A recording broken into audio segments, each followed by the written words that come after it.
In this pressurized world of ours, anything that can reduce our tensions is important. And many of the things that can help us to live successfully under pressure are really very simple to learn and to apply. There are many techniques that can simplify the ordinary problems of life.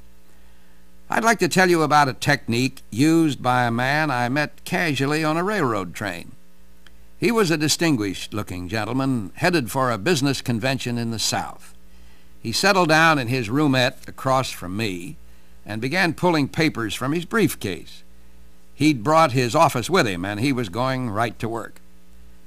But before starting, he did a strange thing. From his briefcase, he pulled a black card about the size of an envelope. Written on it in large white letters were two words: Plan Backward. The man propped the card with these two words on the table before him and went to work. Well, curiosity got the best of me, and I finally asked him what the card meant.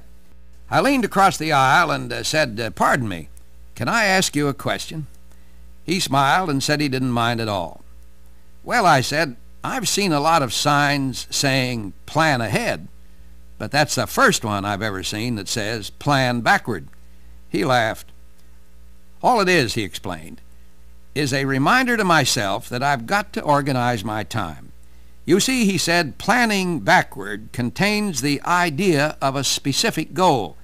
You choose a goal, picture yourself accomplishing it, then plan backward until you know exactly where and when you must start." What a clever idea that is, really. Plan backward. I've tried it, and it works. Suppose you have just a simple problem like arriving to work on time. You know, beginning a day with a silly worry like that can change the complexion of a whole day. Well, you know you have to catch an 8:30 train to get to work at 9 o'clock. And that means starting to walk to the train at 10 after 8. Eat breakfast at 7:45 and get up at 7. Just plan back to where you have to start, and it all works out.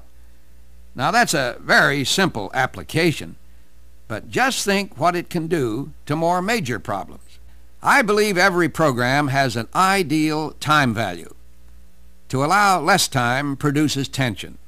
To allow more time produces waste. Try to discover the time value for the tasks that make up your day. If you know your goals, you can cut down the tensions in reaching them.